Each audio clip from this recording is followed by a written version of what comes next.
Hi guys, welcome to Shikshatra. I hope you all are doing great. मेरा नाम है स्वर्णा कर्मकर और मैं हूं आप लोगों की साइंस टीचर। आज की क्लास में हम लोग ये जो पूरा वीक में हम लोगों ने जितना कुछ लर्न किया वो सब कुछ हम लोग रिवाइज करने वाले हैं, ठीक है, इन एक क्लास में। आज की क्लास में हम लोग बहुत क्विक रिविजन करने वाले हैं, ठीक है। हम लोग क्या क्या पढ़ने वाले हैं आज की क्लास में, कौन सी चीजें जो हम रिवाइज करेंगे वो है, एक तो है केमिकल रिएक्शंस एंड इक्वेशंस, और उसमें हम लोग क्या सीखेंगे, हम लोग सीखेंगे कि केमिकल चेंज क्या है, फिजिकल चेंज क्या है। उसके बाद हम लोग सीखेंगे कि बैलेंसिंग कैसे करते हैं, और उसके बाद हम लोग क्या देख लेंगे, हम लोग फिर से देख लेंगे कि टाइप्स ऑफ केमिकल जो रिएक्शंस है उसका कितना टाइप है, क्या है, वो सब कुछ हम लोग फिर से देखेंगे, ठीक है।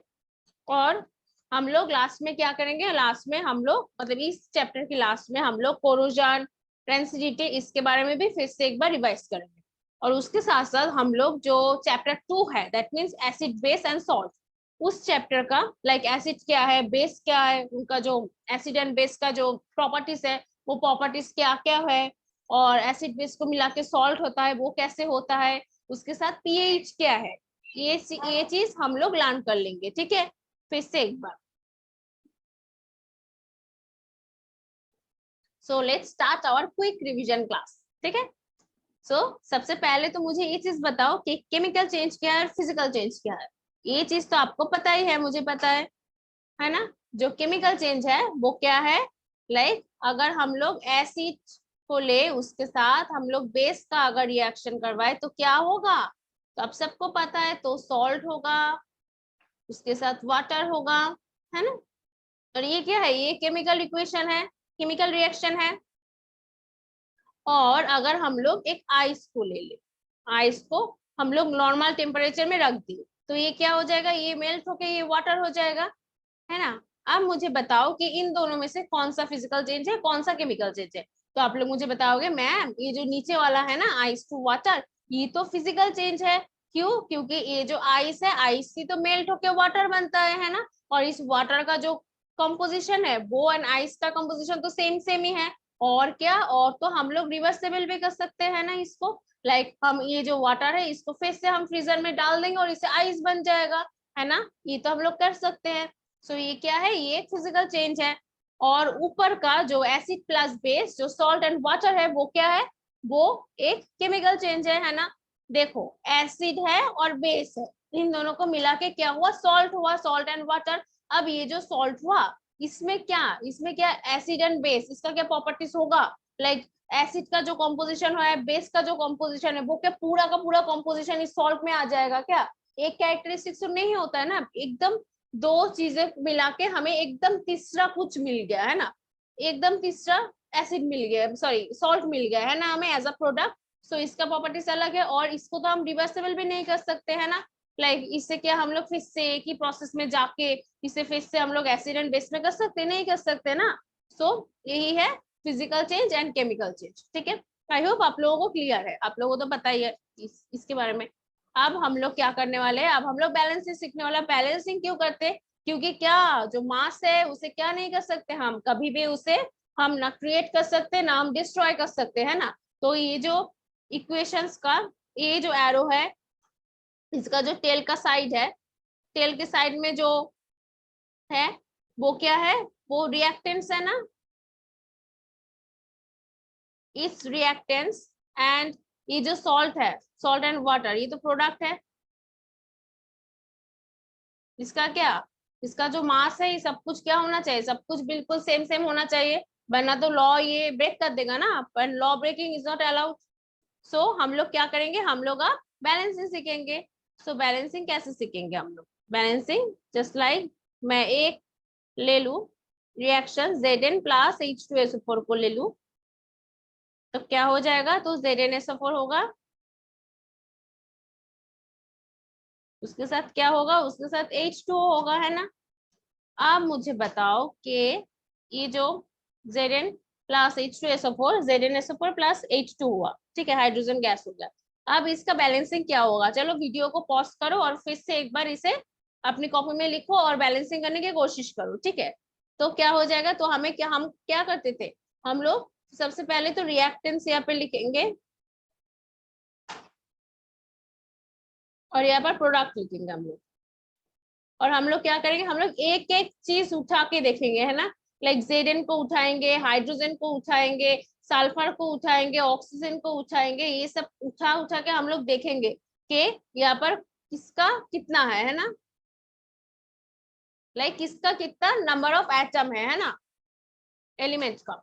सो क्या करेंगे, सबसे पहले तो हम लोग जेडन लिख देते हैं यहाँ पे, है ना। हाइड्रोजन लिख देते हैं यहाँ पे, और सल्फर है, एंड क्या है, ऑक्सीजन है ना। सो क्या हो जाएगा, जो रिएक्टेंट्स में है, नंबर ऑफ एटम रिएक्टेंट्स में क्या है, नंबर ऑफ एटम्स अगर रिएक्टेंट्स में हम लोग लिखे तो रिएक्टेंट्स में कितना है, 1 है ना। लाइक 1 जेडन है नंबर ऑफ एटम्स, और हाइड्रोजन कितना है, 2 है, और सल्फर कितना है, सल्फर 1 है, और जो ऑक्सीजन है वो कितना है, वो 4 है। और प्रोडक्ट में अब हम लोग देखने वाले, प्रोडक्ट में जेडन कितना है, जेडन 1 है। ये जो सल्फर है, जेडन के बाद हम लोग हाइड्रोजन देखते हैं, ठीक है। हाइड्रोजन कितना है, हाइड्रोजन भी 2 है। और ये जो क्या है, सल्फर, सल्फर कितना है, सल्फर 1 है। और ये जो ऑक्सीजन है वो कितना है, वो 4 है ना, 4 है। तो अब क्या, अब देखो यहाँ पर भी 1 है, यहाँ पर भी 1 है, यहाँ पर 2 है, यहाँ पर भी 2 है, यहाँ पर 1 है, यहाँ पर भी 1 है, यहाँ पर भी 4 है, यहाँ पर भी 4 है। तो इसको तो मतलब बैलेंसिंग करने की कोई जरूरत नहीं पड़ेगा ना, क्योंकि ये ऑलरेडी बैलेंस्ड है। यहाँ पर तो 1 1 करेंगे हम लोग, है ना। 1 से अगर हम लोग इसको मल्टीप्लाई करते तो वही होगा ना, जेड नहीं होगा, है ना। तो इसका जरूरत नहीं है। अब हम लोग ऐसा कुछ मतलब थोड़ा सा टफ लेवल पे जाएंगे, ठीक है। अब इसका हम लोग बैलेंसिंग करने वाले। अब इसका बैलेंसिंग हम लोग कैसे करेंगे, हम लोग सबसे पहले तो जो एलिमेंट है उसे हम लोग लिख लेते हैं, ठीक है। Fe लिख लिया, है ना, हाइड्रोजन लिख लिया, ऑक्सीजन लिख लिया, और तो कुछ है नहीं, है ना। सो अब क्या करेंगे, अब हम लोग देखेंगे कि रिएक्टेंट पे कितना है, मतलब कितना एटम, नंबर ऑफ एटम कितना है, और प्रोडक्ट में नंबर ऑफ एटम कितना है, ठीक है। Fe का कितना है, रिएक्टेंट पे 1 है ना। हाइड्रोजन का 2 है, 2, ऑक्सीजन का भी 1 है, और प्रोडक्ट पे Fe का कितना है, 3 है, हाइड्रोजन का कितना है, 2 है, ऑक्सीजन का कितना है, 4 है। अब देखो हमें क्या, अब तो हमें कैलकुलेशन करना पड़ेगा, अब हमें बैलेंसिंग करना पड़ेगा। अब हम कैसे बैलेंसिंग करेंगे, क्या कर लेंगे, सबसे पहले तो हम लोग क्या देखेंगे, Fe ये 3 है। सो ऐसा कुछ करते, एक काम करते, ये जो Fe है ना, रिएक्टेंट में Fe, ये Fe तो अकेला बैठा हुआ है, तो इसके साथ तो क्या कर सकते हैं हम लोग, इसके साथ 3 हम मल्टीप्लाई कर देते हैं, है ना। तो ये तो कोई इफेक्ट नहीं करेगा ना, क्योंकि ये तो अकेला बैठा हुआ है। अब देखो, अब यहाँ पर 3 कर दिया हम लोग। सो ये 3 3 हो गया। अब किसको देखेंगे हम लोग, आप हम लोग H2 को देखेंगे, सॉरी हाइड्रोजन को देखेंगे, ठीक है। अब H को देखे तो H में देखो 2 है, 2 है ना। सो इसको अब हम लोग छोड़ देते हैं। अब देखो ऑक्सीजन को देखेंगे, ऑक्सीजन रिएक्टेंट पे 1 है, और जो प्रोडक्ट है उसमें कितना है, उसमें 4 है। अब इसका क्या करना पड़ेगा, इसका तो अब हमें कुछ करना पड़ेगा, है ना। अब देखो इस रिएक्टेंट में हम लोग 4 ना मल्टीप्लाई कर देते हैं। अब देखते हैं क्या होता है, इसको हम ऐसे 4 करेंगे। तो अब ये जो हाइड्रोजन है ये क्या हो जाएगा, ये इंटू 4, हाइड्रोजन का भी तो 4 हो जाएगा इंटू, है ना। इसका भी 8 नंबर ऑफ एटम्स हो जाएगा। अब तो ये 2 है, 2 है। अब क्या करेंगे हम लोग, देखो यहाँ पर प्रोडक्ट में ना हाइड्रोजन जो है वो अकेला बैठा हुआ है, तो इसके साथ भी क्या कर सकते हैं हम लोग, तो 4 इसके साथ भी मल्टीप्लाई कर सकते हैं ना, कुछ इफेक्ट नहीं होगा। सो यहाँ पर भी हम लोग क्या कर देंगे, हम लोग 4 मल्टीप्लाई कर देंगे। तो हो गया ना बैलेंसिंग। यहाँ पर भी देखो Fe जो है, Fe क्या है, Fe 3 रिएक्टेंट पे है, प्रोडक्ट पे भी 3 है, और हाइड्रोजन जो है वो रिएक्टेंट पे भी 8 है, और प्रोडक्ट पे भी 8 है, और जो ऑक्सीजन जो है वो भी रिएक्टेंट पे 4 है, और प्रोडक्ट में भी 4 है। तो अब तो हो गया इजीली। ऐसे करके हम लोगों ने बैलेंसिंग करना सीखा था, राइट। ये चीज मैं आप लोगों को फिर से एक बार बता दिया, ओके। सो नाउ हम लोग क्या करने वाले हैं, अब हम लोग जो टाइप ऑफ रिएक्शंस है ना वो हम लोग एक बार देखने वाले हैं। सो टाइप ऑफ रिएक्शंस क्या है, सबसे पहला, चलो मुझे कमेंट बॉक्स में बताओ टाइप ऑफ रिएक्शंस कितना टाइप है और क्या क्या हो सकता है। सबसे पहले क्या हो जाएगा, कॉम्बिनेशन, कॉम्बिनेशन रिएक्शन। अब combination reaction as the name suggest, कुछ क्या होगा, कुछ कंबाइन होगा। सो कंबाइन क्या क्या कर देंगे हम लोग, जैसे कि हम लोग कार्बन को लेंगे और ऑक्सीजन को लेंगे, और क्या इजी सा एक रिएक्शन है, CO2 हो जाएगा ना, है ना। सो ये क्या है, यहाँ पर देखो कार्बन और ऑक्सीजन ये कंबाइन होके क्या कर दिया, ये CO2 कर दिया एज अ प्रोडक्ट, है ना। सो ये क्या है, ये एग्जाम्पल है किसका, कॉम्बिनेशन रिएक्शन का, ठीक है। सो नेक्स्ट हम लोग क्या करने वाले, अब हम लोग जो डिकम्पोजिशन रिएक्शन है इसको देखने वाले, इसको थोड़ा सा और समझेंगे हम लोग। आप लोग ना एक काम करना, आप लोग भी कमेंट में, ये जो मैंने कॉम्बिनेशन रिएक्शन तो एक मैंने बताया आप लोगों को, रिवाइज करवाया, आप लोग मुझे कुछ और कॉम्बिनेशन रिएक्शन के बारे में बताओगे, लाइक डिकम्पोजिशन के बारे में भी आप लोग मुझे बताओगे, ठीक है। डिकम्पोजिशन में क्या होगा, डिकम्पोज हो जाएगा ना, मतलब क्या, एक चीज से बहुत छोटा छोटा चीज कुछ हो जाएगा, है ना, इसे तो हम लोग डिकम्पोजिशन कहते हैं, तुड़ना। सो क्या हो जाएगा, लाइक FeSO4 है, इसको अगर हम लोग हीट दिए, क्या हो जाएगा, Fe2O3 होगा, उसके साथ SO2 होगा, उसके साथ SO3 होगा। देखो ये FeSO4 जो है, ये हीट देने के बाद ये क्या हो रहा है, ये डिकम्पोज हो रहा है, मतलब ये 3 प्रोडक्ट कर रहा है ना रिएक्शन में। सो ये क्या है, ये एक एग्जांपल है डिकम्पोजिशन रिएक्शन का। अब देखो डिकम्पोजिशन रिएक्शन में ना हीट होता है ना, हीट को हमें देना पड़ेगा, मतलब हीट क्या होगा, ये हीट एब्जॉर्ब करेगा, ठीक है। और जो कॉम्बिनेशन रिएक्शन है ना, इसमें जनरल वे में क्या होता है पता है, इसमें ना हीट प्रोड्यूस करता है ये रिएक्शन, ठीक है। तो इसके बेसिस में हम लोगों ने क्या सीखा था, एंडोथर्मिक एंड एक्सोथर्मिक रिएक्शन, है ना, याद है ना। सो अब हम लोग एक थर्ड रिएक्शन जो है, थर्ड टाइप ऑफ रिएक्शन, उसके बारे में हम लोग फिर से देखने वाले हैं। तो क्या है, वो डिस्प्लेसमेंट है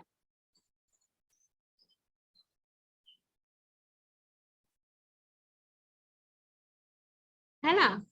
डिस्प्लेसमेंट मतलब क्या, एक चीज यहाँ से उधर जाने वाला है ना, ऐसा है, डिस्प्लेस हो रहा है, ऐसा कुछ हमें लग रहा है। सो डिस्प्लेसमेंट रिएक्शन क्या होगा, जैसे कि मैंने बताया, एक चीज एक से उधर जा रहा है, ठीक है। तो क्या हो जाएगा, Fe है, उसके साथ अगर CuSO4 का हम लोग रिएक्शन करवा दें तो क्या हो जाएगा, FeSO4 होगा, उसके साथ क्या होगा, Cu होगा, ठीक है। अब देखो यहाँ पर क्या हो रहा है, ये जो CuSO4 था रिएक्टेंट पे, है ना, रिएक्टेंट पे जो CuSO4 है, वो प्रोडक्ट पे क्या हो जा रहा है, वो जो SO4 है, ये SO4 Cu से क्या अलग हो गया, Fe पे चला गया, इसे Cu और पसंद नहीं, ये Fe पे चला गया, सो ये प्रोडक्ट में क्या हो गया, FeSO4 हो गया, है ना, और Cu बेचारा अकेला रह गया। सो ये पर क्या हुआ, ये जो SO4 है ये अपना प्लेस चेंज कर दिया, है ना, Fe के पास चला गया। सो ऐसा ही तो मैंने बताया था कि एक जो चीज है वो दूसरी जगह पे चला जाएगा, है ना, जैसे डिस्प्लेसमेंट होगा उसका। अब नेक्स्ट हम लोग ना डबल डिस्प्लेसमेंट के बारे में भी सीखे थे। डबल डिस्प्लेसमेंट क्या है, डबल डिस्प्लेस, एक तो डिस्प्लेसमेंट लगा क्या, जो SO4 है, मतलब एक जो चीज है वो कहां पर, वो दूसरे चीज पे दूसरे जगह चला गया, है ना। अब डबल हुआ, मतलब दो चीजें अपनी जगह क्या करेगा, एक्सचेंज करेगा, है ना। सो क्या होगा, Na2SO4 प्लस BaCl2 के साथ अगर हम लोग रिएक्शन करवाए तो क्या हो जाएगा, product as a product BaSO4 plus NaCl। अब आप लोग ना क्या करोगे पता है, ये जो सारा मैं रिएक्शन लिख रही हूँ ना, मैं देखो इसका ना बैलेंसिंग नहीं कर रही हूँ, आप लोग इसे बैलेंस करोगे, ठीक है। वीडियो को पॉज करो और बैलेंसिंग करो, ठीक है, कैसे बैलेंसिंग हुआ ये सब कुछ आप लोग देखोगे। जैसे कि ये मैं दिखा दे रही हूँ थोड़ा सा, जो Na है Na2 है, तो क्या करेंगे हम लोग, जस्ट 2 कर देंगे, बाकी सब देखो सेम टू सेम, ठीक है। Cl2 था इसीलिए NaCl के साथ 2 कर दिया, ये ऐसे ट्रायल एंड एरर मेथड पे हमें करना पड़ेगा, ठीक है। सो यहाँ पर देखो क्या हुआ, रिएक्टेंट्स में क्या था, Na2SO4 था और BaCl2 था, है ना, मतलब क्या क्या था, सोडियम सल्फेट था और बेरियम क्लोराइड था। अब क्या हो गया, जो सोडियम सल्फेट था इसका जो SO4 था, ये कहाँ चला गया, प्रोडक्ट पे, ये Ba के पास चला गया, है ना, बेरियम के पास चला गया। और बेरियम क्लोराइड में जो क्लोर मतलब Cl2 जो था वो कहाँ पर चला गया, वो यहाँ पर चला गया, है ना। तो क्या हो गया, BaSO4 हो गया, NaCl हो गया, है ना। दोनों अपना जगह क्या कर लिया, चेंज कर लिया, है ना, पार्टनर चेंज कर दिया दोनों ने अपना। सो ये था डबल डिस्प्लेसमेंट, ठीक है। और डबल डिस्प्लेसमेंट इन जनरल वे क्या होता है, प्रेसिपिटेशन पड़ता है ना डबल डिस्प्लेसमेंट में, है। तो ये सब कुछ मैंने आप लोगों को वीडियो में 30 मिनट्स करके पूरा जो वीक था उस वीक में मैंने आप लोगों को समझाया है। अगर आप लोगों को ये चीजें डिटेल में समझना है तो प्लीज वीडियो को दोबारा देखना, ठीक है, वीडियो पे जाना और उस वीडियो को देख लेना, ठीक है। अब हम लोग क्या करने वाले हैं, अब हम लोग फिफ्थ टाइप पढ़ने वाले हैं। वो क्या है, वो ऑक्सीडेशन एंड रिडक्शन। अब बताओ मुझे, ऑक्सीडेशन एंड रिडक्शन से आप लोगों को मतलब क्या, आप लोग क्या बोल सकते हो, ऑक्सीडेशन एंड रिडक्शन मतलब ये जो ऑक्सीडेशन है इसका मतलब क्या है, ऑक्सीडेशन मतलब ऑक्सीजन ऐड हो जाएगा, है ना। जैसे कि क्या हुआ, Cu कॉपर के साथ हम लोग क्या किया, हम लोगों ने ऑक्सीजन को ऐड करवा दिया, हीट दिया हम लोगों ने, देने के बाद क्या किया हम लोगों को, टू Cu वो हो गया। अब ये जो Cu है ये क्या, ये तो ऑक्सीडाइज हो गया ना, देखो ये ऑक्सीडाइज हो गया, है ना। अब रिडक्शन क्या है, रिडक्शन मतलब क्या है, जो ऑक्सीजन चला जाएगा, है ना। वैसे ही इसे क्या कहते हैं हम लोग, उसे हम लोग कहते हैं रिडक्शन, ठीक है। जैसे कि आप क्या करेंगे, हम लोग जो CuO है ना, Cu के साथ अब हम लोग H2 गैस का रिएक्शन करवाएंगे हीट के साथ, तो क्या हो जाएगा, Cu हो जाएगा और H2O हो जाएगा। अब देखो, अब ये जो CuO है इससे क्या हो गया, इससे तो ऑक्सीजन चला गया ना, तो ये क्या हो गया, ये तो रिड्यूस्ड हो गया ना, इसका तो रिडक्शन हो गया, है ना। पर ये देखो ये जो H2O है ना, इसका क्या हुआ, इसका साथ तो ऑक्सीजन ऐड हो गया, तो इसका तो क्या हो गया, इसका तो ऑक्सीडेशन हो गया ना, ये तो ऑक्सीडाइज्ड हो गया, है ना। So this is all about oxidation and reduction reaction, ठीक है। और हम लोग कोरोजन के बारे में भी लर्न किए थे, राइट।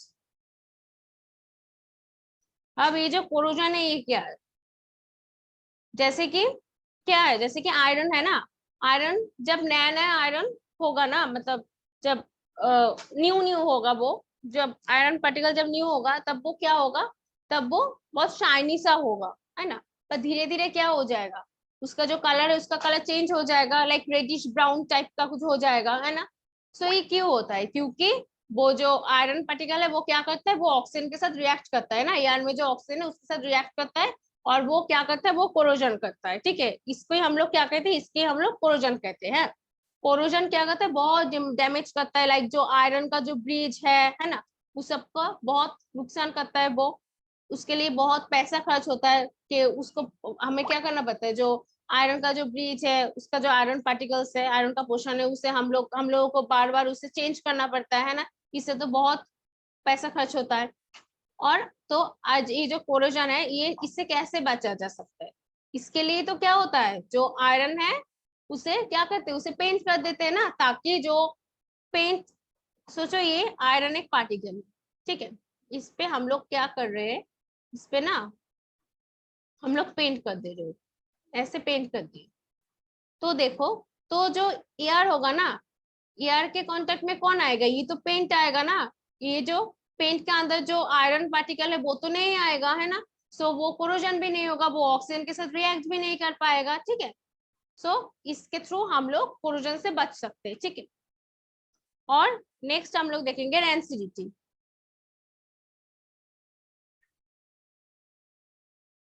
अब ये जो रेंसिडिटी है ये क्या है, जो फूड पार्टिकल्स है ना, वो फूड पार्टिकल्स अगर हम लोग उसे मतलब ना खाए, उसे अगर रख दे तो वो थोड़ा दिन के बाद क्या हो जाएगा, वो तो स्पॉइल हो जाएगा ना, उसका टेस्ट और उसका स्मेल वो चेंज हो जाएगा, क्यों हो जाएगा, क्योंकि क्यों हो जाएगा, चलो बताओ मुझे रेंसिडिटी कैसे होगा। स्पेशली जो फूड है, जो food fat and oil containing है बहुत ज्यादा, वो क्या करेगा, वो ऑक्सीजन के साथ रिएक्ट करेगा, है ना। और इसे क्या कहते हैं हम लोग, उसे हम लोग रेंसिडिटी कहते हैं। ये जो फूड का जो फैट एंड ऑयल कंटेनिंग जो फूड है, उस फूड का जो टेस्ट एंड स्मेल वो चेंज हो जाता है ना, स्पॉइल हो जाता है, ऑक्सीजन के साथ रिएक्ट करके ऑक्सीडाइज हो जाता है, तो उसे क्या कहेंगे हम लोग, उसे हम लोग कहते हैं रेंसिडिटी। अब हम लोग नेक्स्ट चैप्टर को क्विकली रिवाइज कर लेते हैं, ठीक है। सो नेक्स्ट चैप्टर क्या था, एसिड सॉल्ट एंड मतलब एसिड बेस एंड सॉल्ट्स, है ना। मुझे बताओ एसिड क्या है, सॉल्ट क्या है और बेस क्या है, चलो कमेंट बॉक्स में मुझे बताओ।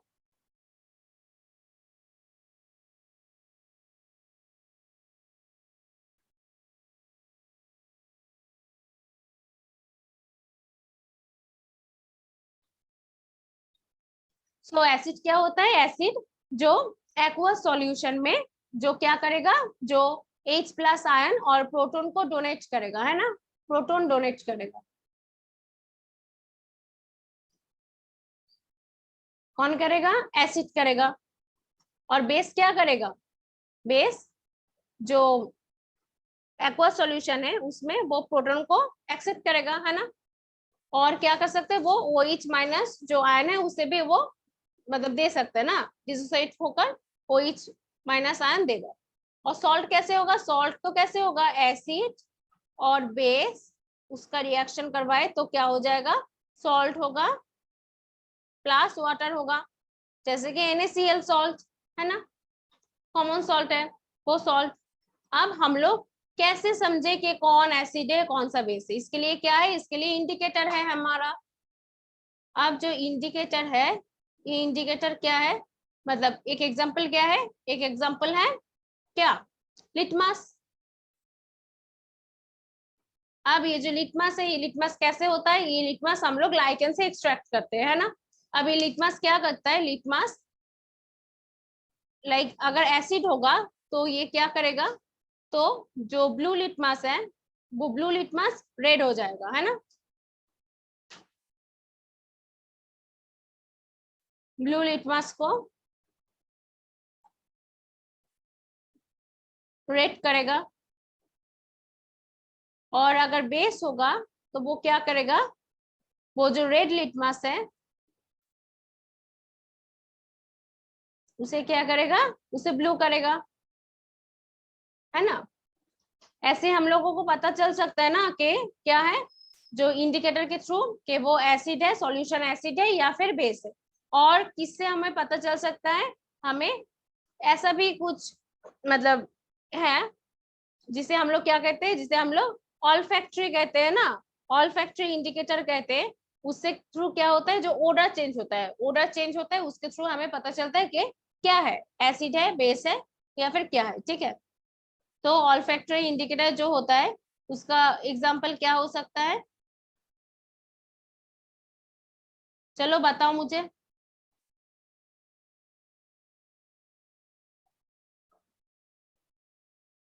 उसका एग्जाम्पल हो सकता है वैनिला, है ना, क्लोव, ऑनियन, ये सब तो होगा क्या, ऑल्फैक्टरी इंडिकेटर का एग्जाम्पल। अब हम लोग जो एसिड और बेस है उसका कुछ केमिकल प्रॉपर्टीज देख लेते हैं।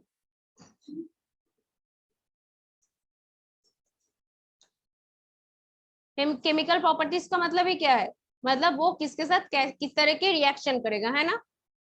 सो अब हम लोग क्या करेंगे, हम लोग एसिड के साथ मेटल का रिएक्शन करवाएंगे। अब हम देखेंगे कि क्या होता है, ठीक है, एसिड एंड मेटल का रिएक्शन करते हैं। चलो मुझे बताओ क्या होगा, तो क्या होगा, तो सॉल्ट होगा और उसके साथ क्या होगा, हाइड्रोजन गैस इवॉल्व होगा ना।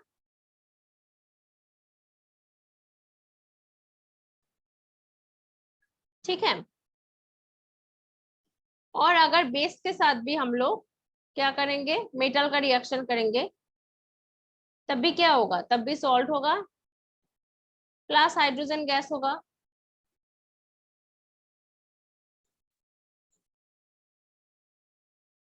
ठीक है। सो और हम लोग क्या देखने वाले हैं, अब हम लोग देखने वाले हैं कि अगर हम लोग मेटल कार्बोनेट के साथ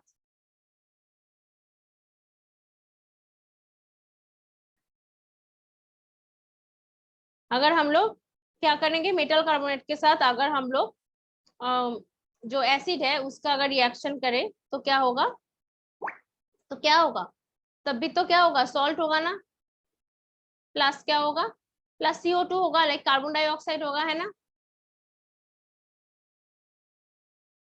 ना, उसके साथ क्या हो जाएगा, उसके साथ वाटर होगा, है ना। और अगर हम लोग जो मेटल है, मेटल हाइड्रोजन कार्बोनेट,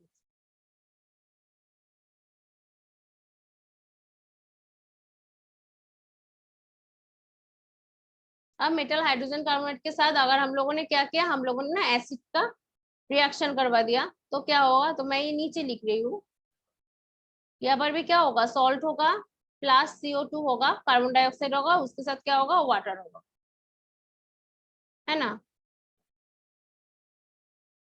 ठीक है ना। ये हो गया।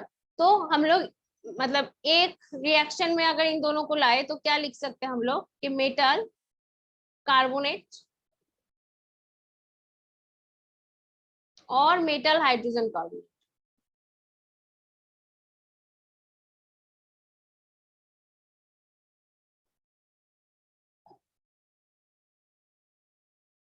दोनों के साथ ही अगर क्या कर दिया हम लोगों ने, अगर एसिड का रिएक्शन करवा दिया तो क्या हो जाएगा, तो सॉल्ट होगा, प्लस CO2 होगा, प्लस वाटर होगा। ये याद रखना, इसके थ्रू कोई भी ऐसा भी एसिड दे दे और कोई भी मेटल कार्बोनेट दे दे, कोई भी मेटल हाइड्रोजन कार्बोनेट दे दे, आप लोग क्या कर पाओगे, इस ये जो इक्वेशन है, इक्वेशन आप लोग लिख पाओगे, है ना, with the help of this. अब ना हम लोग देख लेते हैं कि कैसे हम लोग क्या कर सकते हैं, हम लोग सॉल्ट कैसे बना सकते हैं, ठीक है ना। तो मैंने क्या कहा था कि एसिड के साथ अगर बेस का रिएक्शन करवाए तो क्या हो जाएगा, तो सॉल्ट होगा, सॉल्ट प्लस वाटर होगा। अब इसे थोड़ा सा देख लेते हैं, जैसे कि हम लोग HCl को लेंगे, ठीक है, और बेस में किसको लेंगे, बेस में हम लोग NaOH को लेते हैं, लेने के बाद अब जो सॉल्ट होगा वो क्या होगा, वो NaCl होगा, उसके साथ क्या होगा, वाटर भी हो जाएगा, है ना। ये क्या है, NaCl क्या है, NaCl तो कॉमन सॉल्ट है ना, सोडियम क्लोराइड। अब हम थोड़ा सा एक चीज देखेंगे कि जो एसिड है ना, वो एसिड टू टाइप का हो सकता है, एक होगा वीक एसिड और एक क्या होगा, स्ट्रॉन्ग एसिड। उसी तरह से बेस जो है ना, बेस भी दो टाइप का हो सकता है, वीक बेस और एक क्या होगा, और एक होगा स्ट्रॉन्ग बेस। और अब ये जो वीक है, वीक एसिड है, मतलब क्या, ये एक्वस सॉल्यूशन में पूरी तरह से ना डिसोसिएट होके पूरी तरह से वो आयोनाइज नहीं होता है, ठीक है, पूरी तरह से आयोनाइज नहीं होगा, पार्शियली होगा। और जो एसिड, स्ट्रॉन्ग एसिड है, वो क्या होता है, वो पूरी तरह से क्या हो जाता है, वो पूरी तरह से आयोनाइज हो जाता है ना। और जो वीक बेस है वो क्या होता है, वो पूरी तरह से डिसोसिएट नहीं होता है ना, पार्शियली होता है। और स्ट्रॉन्ग बेस क्या है, बिल्कुल स्ट्रॉन्ग एसिड की तरह वो क्या हो जाता है, वो पूरी तरह से डिसोसिएट हो जाता है, ठीक है। आप लोग मुझे क्या करोगे, आप लोग मुझे weak acid, strong acid, weak base, strong base, इसका एग्जाम्पल आप लोग मुझे कमेंट बॉक्स से बताओ कि क्या क्या एग्जाम्पल हो सकता है, ठीक है। और हम लोग जो क्या सीख लिया, हम लोग वीक एसिड सीख लिया, है ना, वीक बेस सीख लिया, ये सब सीख लिया हम लोग। अब आप लोग मुझे बताओ, अगर मैं एक रिएक्शन करवाऊं कि मैं एक स्ट्रॉन्ग एसिड के साथ, मैं अगर एक वीक बेस का रिएक्शन करवाऊं तो क्या हो जाएगा, तो जो सॉल्ट होगा, देखो तब भी तो सॉल्ट एंड वाटर ही होगा ना, बेस एंड एसिड का मैं कर रही हूँ, पर ये जो सॉल्ट होगा इसमें क्या होगा, इसमें तो एसिडिक प्रॉपर्टीज ज्यादा होगा ना, क्योंकि क्या, एसिड तो स्ट्रांग है, बेस वीक है। उसी तरह से अगर हम लोग एक वीक एसिड ले और एक स्ट्रॉन्ग बेस ले, तो जो सॉल्ट होगा, है ना, ये सॉल्ट क्या होगा, ये सॉल्ट में तो जो बेसिक है उसका मतलब बेस का प्रॉपर्टीज ज्यादा होगा, है ना, क्योंकि क्या है, क्योंकि ये तो स्ट्रॉन्ग बेस है ना। और यहाँ पर क्या था, स्ट्रॉन्ग एसिड था, इसीलिए इसमें ये जो सॉल्ट है, पहले जो इक्वेशन मैंने लिखी है उस इक्वेशन में क्या होगा, सॉल्ट में एसिड की प्रॉपर्टी ज्यादा होगा। ठीक है, अब देखो, अब ना हम लोग क्या करने वाले हैं, अब हम लोग एसिड के साथ जो मेटल ऑक्साइड है उसका रिएक्शन देखेंगे। अब मैंने आप लोगों को क्या बताया था, मेटल ऑक्साइड क्या है, मेटल ऑक्साइड तो बेसिक है ना, उसमें बेस का प्रॉपर्टी है।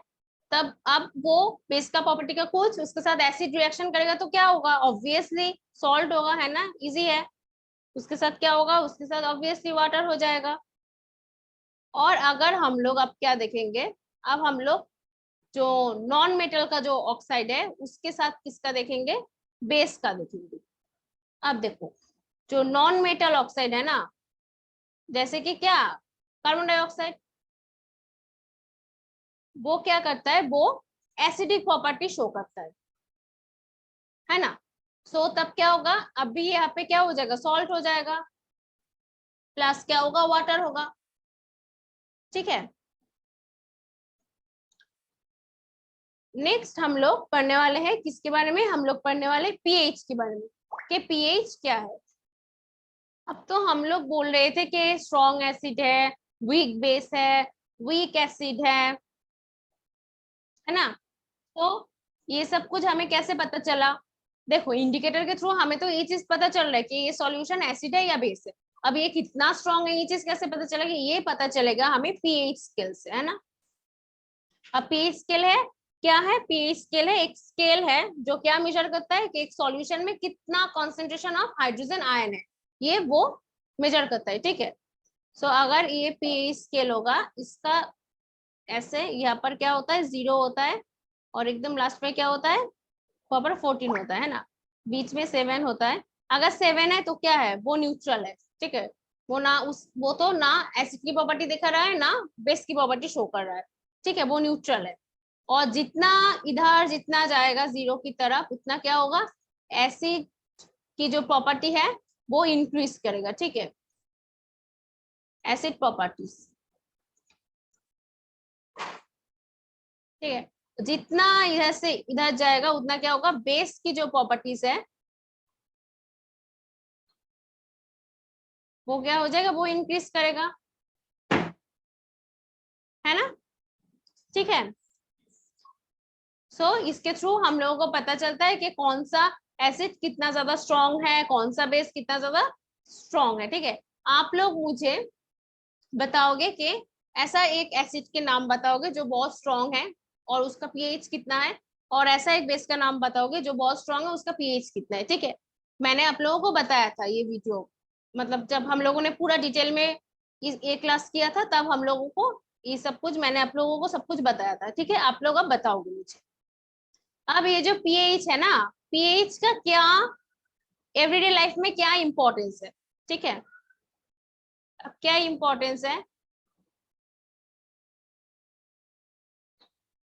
चलो एक पॉइंट मुझे कमेंट बॉक्स में बताओ कि जो पीएच है इसका क्या इंपॉर्टेंस है। सबसे पहले क्या हो सकता है, सबसे पहले तो ये जो पीएच है, ये क्या, याद है ना, डाइजेस्टिव सिस्टम में हम लोगों ने ऐलान किया था प्रीवियस क्लास पे, क्या किया था, हम लोगों ने क्या सीखा था कि HCl है ना, अगर हम लोगों ने ऐसा कुछ खाना खा लिया, मतलब जो खाना नहीं चाहिए था, तब क्या हो जाएगा, स्टोमक क्या करेगा, स्टोमक अपना HCl ज्यादा इंक्रीज करेगा, है ना, है ना, कुछ भी पकड़े वकड़े खा लिए तो क्या हो जाएगा, HCl ज्यादा हो जाएगा, है ना, एसिडिक हो जाएगा। तो अब हम क्या करेंगे, हम लोग मेडिसिन लेंगे, है ना, तो वो भी तो पीएच है ना। लाइक हम लोग क्या कर रहे हैं, हम लोग मेडिसिन ले रहे हैं, मेडिसिन लेने के बाद क्या हो रहा है, वो जो है, मतलब वो ठीक ठाक हो जा रहा है ना, न्यूट्रल हो गया वो प्रॉपर्टीज, लाइक एसिडिक जो प्रॉपर्टीज है HCl में, अब ज्यादा हो गया HCl, है ना, स्टोमक में ज्यादा हो गया HCl, तो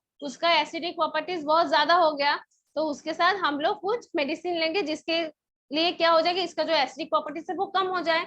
सो ये भी तो इम्पोर्टेंस है ना, जो पीएच है उसका, है ना। तो वो ऐसे जो हम लोग जो मेडिसिन लेंगे वो क्या हो सकता है, वो होगा मिल्क ऑफ मैग्नीशिया, याद है ना, मिल्क ऑफ मैग्नीशियम। ठीक है, नेक्स्ट क्या हो सकता है पीएच का जो इंपॉर्टेंस हो सकता है, लाइक टूथ डिके हो जाता है ना, बहुत सारा स्वीट खा लिया और बहुत मतलब कुछ खाना खा लिया, वो खाना दांत में फंस गया और हम लोग अगर ब्रश नहीं किए तो वो फंसे रहता है। तो क्या हो जाएगा, वो जो खाना है, जो स्वीट है, जो दांत में फंस गया, उस पे क्या हो जाएगा, उस पे जो माइक्रो ऑर्गेनिजम्स है, हमारे माउथ में जो माइक्रो ऑर्गेनिजम्स रहते हैं वो क्या एक्टिविटी करेगा, वो उसके बाद क्या हो जाएगा, उसके बाद टॉक्सिक हो जाएगा ना। टॉक्सिक होने के बाद वो एसिडिक मीडियम हो जाएगा, है ना, माउथ में। और तब हम लोग क्या करते हैं, हम लोग ब्रश करते हैं ना, और वो क्या है, वो एक क्या है, वो एक बेसिक है ना। टूथ जब हम लोग ब्रश करते हैं, लाइक टूथपेस्ट क्या है, बेसिक है। तो इसके लिए हम लोग टूथपेस्ट यूज करते हैं, लाइक ये भी तो इम्पोर्टेंस है ना। और क्या हो सकता है, और कुछ मतलब अगर सोचो कि जो बी है, बी का अगर स्टिंग वो अगर चुभ गया, तो क्या करेंगे हम लोग, वहां पर भी हम लोग क्या बेस यूज करेंगे, है ना। क्योंकि वो तब तो वो एसिडिक हो गया, वो टॉक्सिक हो गया, और बेस यूज करेंगे तो हमें बहुत ज्यादा रिलीफ मिलेगा। तो ये सब कुछ क्या है, ये सब कुछ है जो एवरीडे लाइफ में हम लोग पीएच का इस्तेमाल करते हैं। ठीक है, नेक्स्ट पता है एसिडिक रेन, पता है ना आप लोगों को, एसिडिक रेन क्या होता है। एसिडिक रेन होता है जब पीएच जो है उस मतलब किसी रेन में का जो पीएच है, वो पीएच अगर थोड़ा सा लेस हो जाए, तब क्या, जब लेस हो जाएगा, जब जीरो की तरफ जाएगा, तब क्या हो जाएगा, एसिडिक प्रॉपर्टीज हो जाएगा। तो अगर जो रेन है उसका अगर पीएच 5.6 से लेस हो जाए ना, तो पता है क्या हो जाएगा, तो वो एसिडिक रेन हो जाएगा, है ना। और वो एसिडिक रेन क्या है, हार्मफुल है, हमें नहीं चाहिए वो एसिडिक रेन, है ना, वो बहुत हार्म करता है। ठीक है, सो ये जो चैप्टर है, इन दो इसमें मतलब इस क्लास में हम लोग इतना ही तक रिवाइज करने वाले, इस वीक में हम लोगों ने इतना ही पढ़ाई की, है ना। जो नेक्स्ट क्लासेस है, नेक्स्ट क्लासेस में हम मिलेंगे आपके साथ विथ न्यू टॉपिक, है ना। ठीक है, सो तब तक के लिए अगर इस वीडियो आपको अच्छे लगे तो प्लीज इसे लाइक करना, शेयर करना और चैनल को सब्सक्राइब कर देना। और ठीक है, तो मिलते हैं नेक्स्ट वीडियो में विथ न्यू टॉपिक। ओके, तब तक के लिए बाय बाय, टेक केयर।